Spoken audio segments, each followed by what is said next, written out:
What is going on, everyone? My name is John, and this video is going to be a very special one because we are currently on the PTS server, and what this video is going to be about is my predictions for Imperial City, which classes are going to be the best and the worst for PvP only. Now, I'm not going to say any of them are actually bad, but like in PvP, obviously there are going to be some that are more superior, and just from my playtime, I've seen some just excel in damage. Now, I understand we're currently on the PTS, which is the public test server, so things could change at any given time.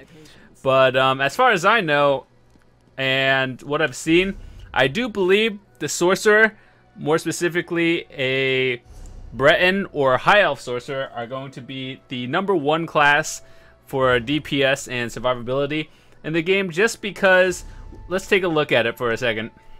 Now, I did make a build video for every single character. That includes a Sorcerer, Templars, Nightblades, and Dragonites, so all of them. However, this is all for Update 7, Imperial City, and all the information I'm going to give you is like rolling forward to the new update at the end of August. So, the reason why I think Sorcerers are going to be the best class is simply because on my second bar, this is my Shield Resto Staff bar.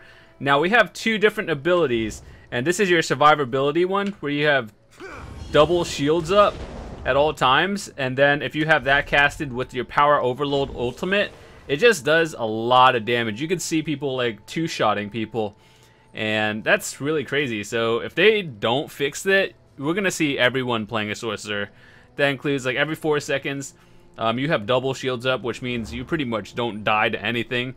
And then you have your streak, which is your like avoiding, get out of combat, and then your Power Overload, which is pretty much your ultimate like powerhouse hit where you can just two-shot people, which is pretty crazy.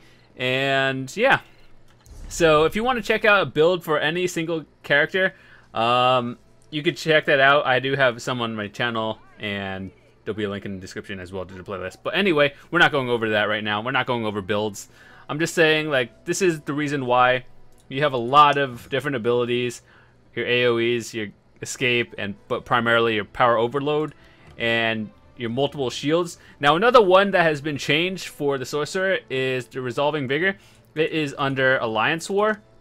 Now, before it used to be Alliance rank 10 you get it, which is pretty much unobtainable unless you played PvP like, I don't know, 8 or 9 hours a day every single day for like, I don't know, 5 months. And that was crazy. So luckily now they're nerfing that to level 5, which is more obtainable by pretty much everyone who plays it. Even casual players can get it as well. So what this does is your self-heal and its stamina, and you get your double shields where you just don't die, and your power hit overload. So that's why I think Sorcerers are going to be the #1 class in Imperial City. To do next is go to #2, what my opinions are. Alright, so we're back, and what I think the second class is going to be the best in Imperial City is the Nightblade. Now, I made a prediction about this a while ago, saying the Nightblade, more specifically the Magic Nightblade, is going to be really crazy, and I still think it is going to be really crazy because you have a lot of combos that could just instantly kill people. Primarily Dark Cloaking and comboing it with your concealed weapons and all their other abilities.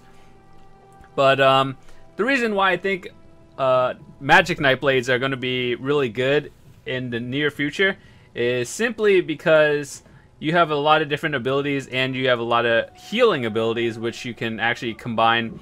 And now, unlike the Sorcerer class, you have self-heals for the most part. This one works great with groups and for yourself. And both classes use the healing ward and just have a lot of health regen.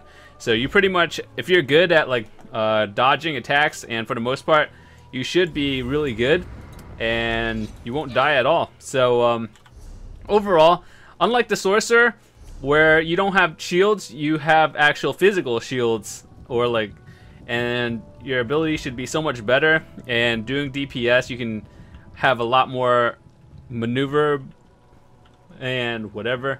So the reason why it's slightly under is because you actually have to defend and use a shield, unlike you have constant cast shields, which are a lot more heavier in terms of damage tanking and stuff. But this one, I believe it's right under it with a lot of DPS and the different abilities. There's so many abilities and ways to build a Nightblade, but for the most part, ours is primarily all magic, and your primary objective is just comboing. So in a way, this one is just as good because you can take down multiple people. Like, you can take down 3 versus 1s, 4 versus 1s, while the sorcerer just like doesn't die. And if you're in a 1v1 with a sorcerer, you're probably gonna lose. But then if you're in a group, this is where the Nightblade shines. So next on our list, we are going to go to our third character. Alright, so we are currently on our third character, which I do believe might be very strong in PvP, but not as strong as the Nightblade and the Sorcerer. We are currently on our first ever character made, the Imperial Templar. Now, the reason why I think this one is going to be good is because they actually changed a few things for the upcoming patch. And so our build pretty much is biting jabs. People use it now, it's still good. Your shield, critical rush, and rally, which increases your weapon damage. But I still think this is good because in the near future, they're going to be changing a lot of things, including the Alliance War levels and stuff. So before, this used to be Assault rank 10 to get, now it's only Assault rank 5. So being able to self-heal yourself is really good, and overall having a magic set on the back, I'm kind of just testing, but the main importance of being a Templar and the good things about having this is your repentance ability.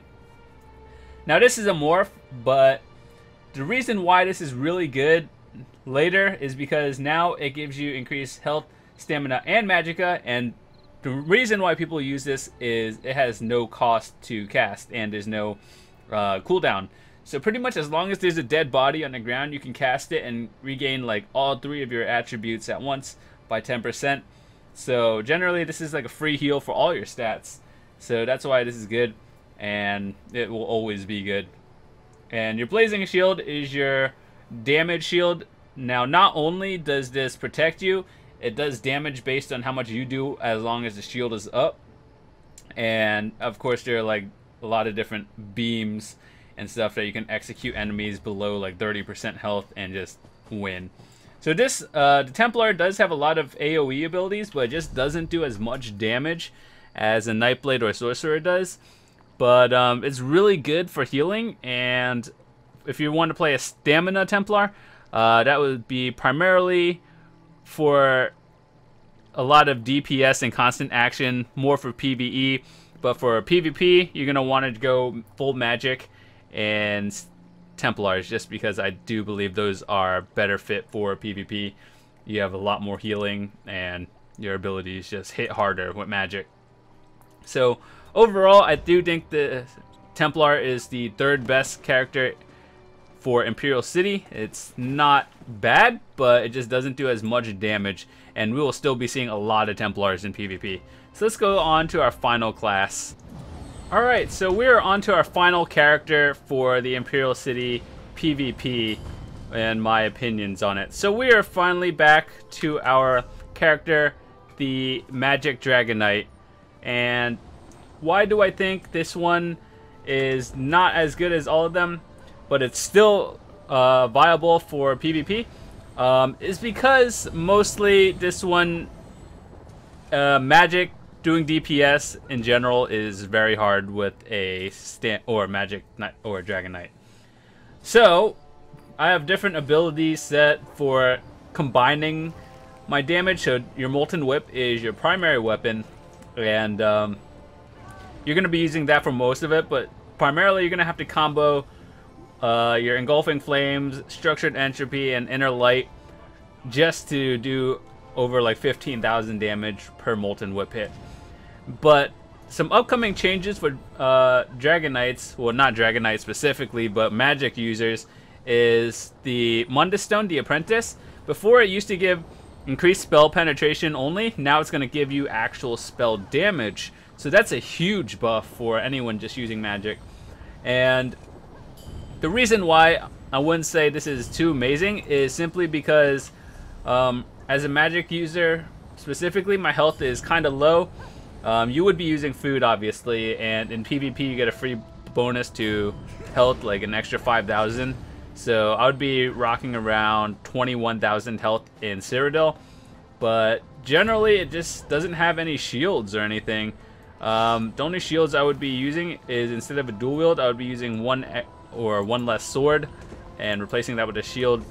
But damage is really good, just survivability is not, whereas the Nightblade and Sorcerer just have extra shields so you just don't die. So DPS is hard to do on a Dragon Knight and the upcoming Imperial City, and surviving is a little bit harder as well. But if you're playing a tank Dragon Knight, stamina based, you should be just fine. And you just don't have the shields or as much of anything to survive, but overall it's still a pretty good class. I do think all the classes are still going to be used and seen in PvP, but you're just going to see more of Sorcerers and Nightblades in general, just because they have the extra shields and survivability where the other classes don't. So if you want to see a build, or you just want to see how I play any different character, click the link in the description, or you can click the annotation at the bottom left. It will lead you to my playlist where I have guides, build videos, beginner's guides, advanced tutorials, and whatnot. So I hope you learned something at least once here, and if you have any questions, feel free to leave it in the comments. I try to get back to most of people. And yeah, so if you have any questions about your build, except for grinding ones, it's really hard to answer those because you have to give me your level, your faction, and just like everything. So like, it's kind of hard to determine people where to grind and stuff because it really depends on the location and what faction you're in. So overall, I hope you enjoyed this video. Thank you guys for watching, and if you're new here, feel free to subscribe. I do upload videos 7 days a week, various different games, but mostly ESO, just because I've been playing that for over a year. So I think my opinion is very solid and I can help you with it. So with that said, thanks for watching. See you guys later.